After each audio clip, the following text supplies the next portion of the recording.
Well, welcome. I'm glad that you're here, and I understand you're interested in making bread.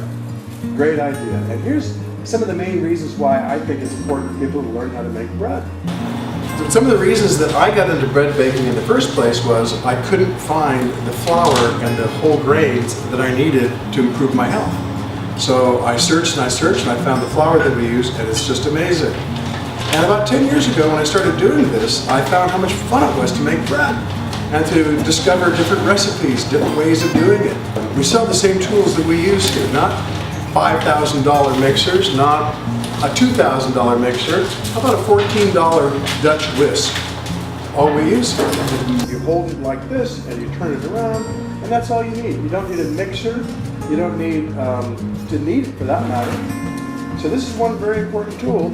And then we also sell these bread mix bags, which make it real easy to learn how to bake bread, because everything you need is in here. The flour that we use, and one of the reasons that people like buying these bread pouches or these bread mixes, is that it's got the organically grown, locally sourced, heirloom, stone milled wheat that we use here at Native Grains. And you can't buy it in small bags. You can only get it in large commercial quantities. So we sell these bread mixes here at Native Grains, and these happen to have some essential nutritional ingredients that I really like. It's got quinoa, chia, and flax seeds. Really good for your health. So it's not hard, and I thought what we would do is to have Maddie show us how to use this stuff and how to make a loaf of bread. Let's do that.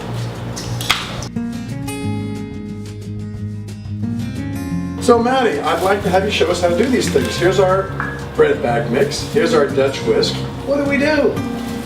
All right, so first I always want to have my essential tools ready to go, along with the ingredients I'm going to be using.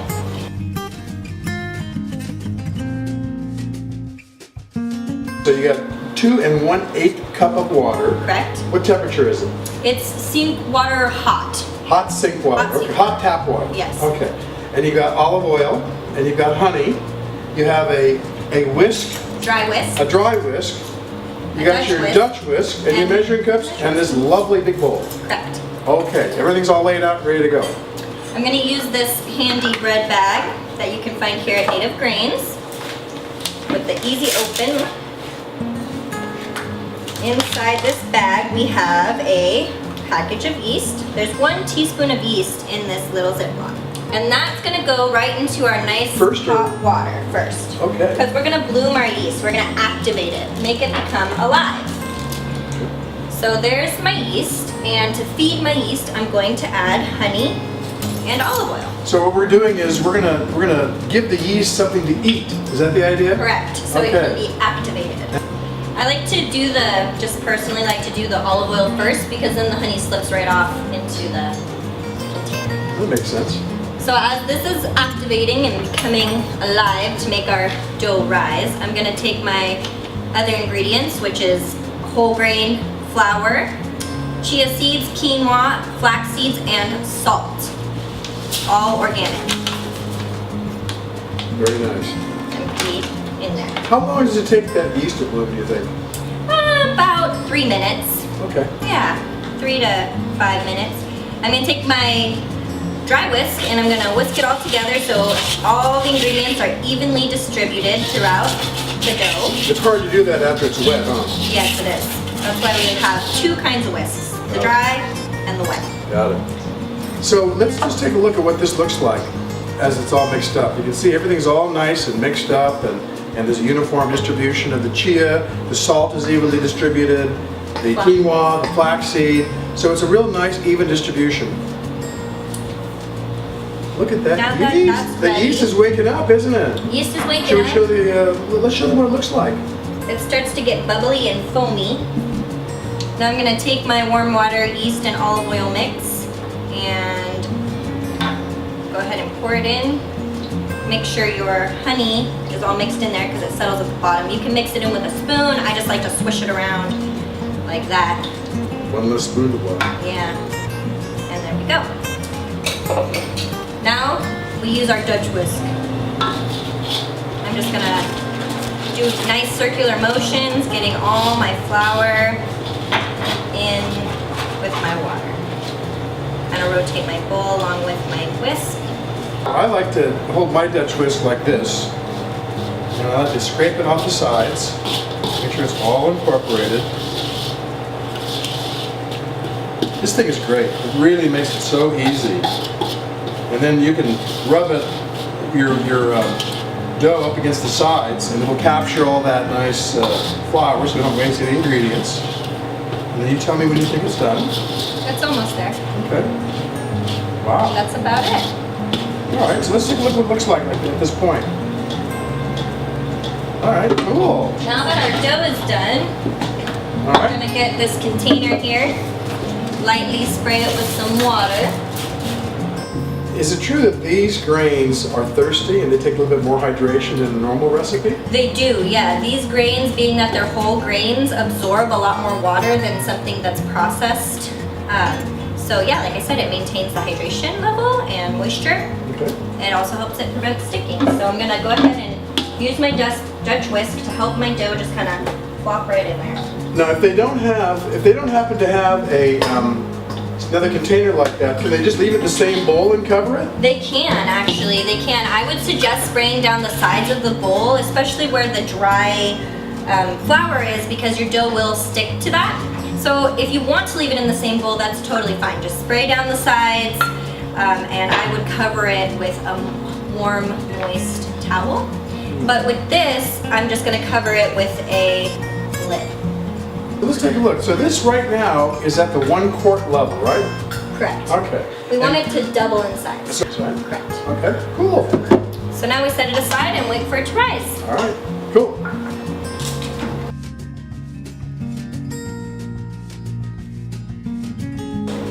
We're back with our dough that has been fully risen now. It's been about an hour since we put it up. You can see that it's up to the 2 quart mark. We started out with it being down here at the 1 quart, and it's doubled in size. That's exactly what we want to see. Before I turn my dough out onto my table, I'm going to take a little bit of flour to my surface so it doesn't stick. Just dust it on there. And simply let your dough come out of the container. If there's any stuck in corners or sides, just scrape it out with your hands, or you can use a spatula. Now I have this semi-sticky wet dough, and this is a no-knead recipe. So we're gonna simply take 4 corners of our dough and fold it in towards the middle and press it down. And rotating it each time. So taking another corner, pressing it down. That's the second, here will be the third, and here will be the fourth. Now that I've done that, I have a nice ball-like shape. I'm going to get my bench scraper, which looks like this, to cut it in half and weigh it. You don't have to weigh it, you can just cut it in half if you'd like, but I like to weigh it to be exact. And that's 1 pound right there. So I did actually get it right on the dot. Now that we have our 2 balls of dough, we're gonna simply shape them by folding 4 corners again. So we get our circular ball shape. And then I'm gonna wrap my hands around the dough like this and gently pull it towards me. As I'm doing that, I see that in the front of my dough, it's folding under. It's kind of tucking itself under. So you need a little bit of traction on your table. If you don't have any, you could do like a light spray of water. Usually I have some from residual dough from before. So I'm gonna cup it from behind and pull it gently towards me.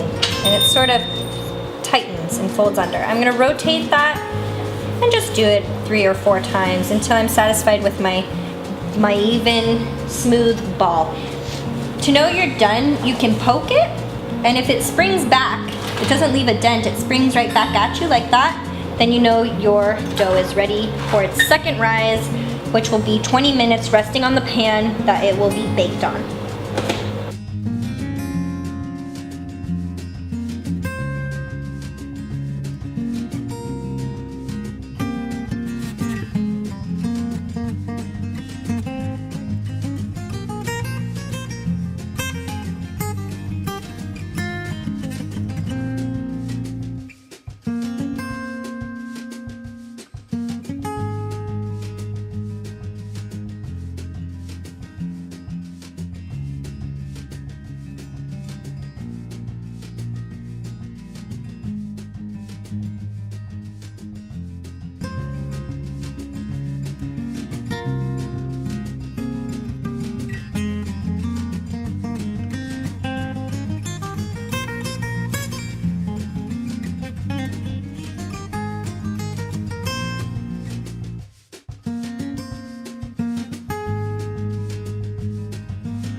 bread has baked for 33 minutes exactly. I checked the internal temperature and it is at 175, exactly where we want it to be.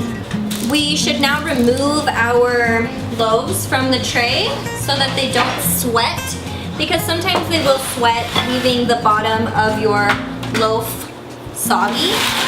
So I'm gonna use my hands just to lift it off of there and put it on my cooling rack. And then voila, 2 beautiful loaves of bread.